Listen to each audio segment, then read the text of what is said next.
তা কি তৈছে আপনার লাউ ক্ষেতের? ভাই কইয়া লাভ নাই। আমি কালকে সন্ধ্যা পর্যন্ত আমি জমিন কাজ করে গেছি। আমি রেন্ট রেখা সেরা বছরে 10,000 টাকা করে আমি দেই। এই 5 ঘন্টা জায়গা আমি লাউ করছি। অহন দেখা গেল আমার একটা ছেলে 12-এ পড়ে, তারে লইয়া কোনো মতে, আমি অসুস্থ মানুষ, অপারেশনের রুগী, গত বছর অপারেশন হয়েছি। অহন আমি এতটা আমি পরিশ্রম করতাম পারি না। অহন দেখা গেল কালকে আমি সন্ধ্যা পর্যন্ত আমি জমিনে কাজ করে গেছি। আজকে সকালে এসে দেখি আমার লাউ ক্ষেতের গাছটি সবজি কাটতে দিছি। আমি ওখানে কী করতাম, ওখানে একবার নষ্ট হয় ভগবান, মানে বন্যা হইয়া শেষ হয়ে থাকা, তারপরে খরায় শেষ হয়ে যায়।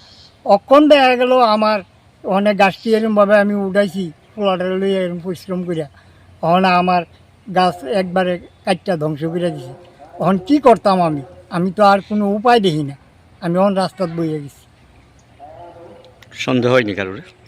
আমি এমন কারোরে আমি ক্ষতি করছি আমার মনে আয়ে না, বা আমার এরকম ক্ষতি করতে পারবো। আমি আজকে বেশ কয়েক বছর ধরে আমি করি জমিটি, আমার কোনো দিন এরকম করছে না।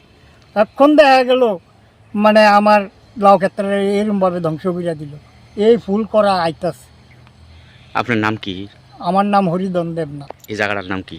এই জায়গাটার নাম হইল মানে এটা ওয়ার্ড নাম্বার পরে 5 নম্বর ওয়ার্ড, উত্তর চললাম বনকুমারী এলাকা।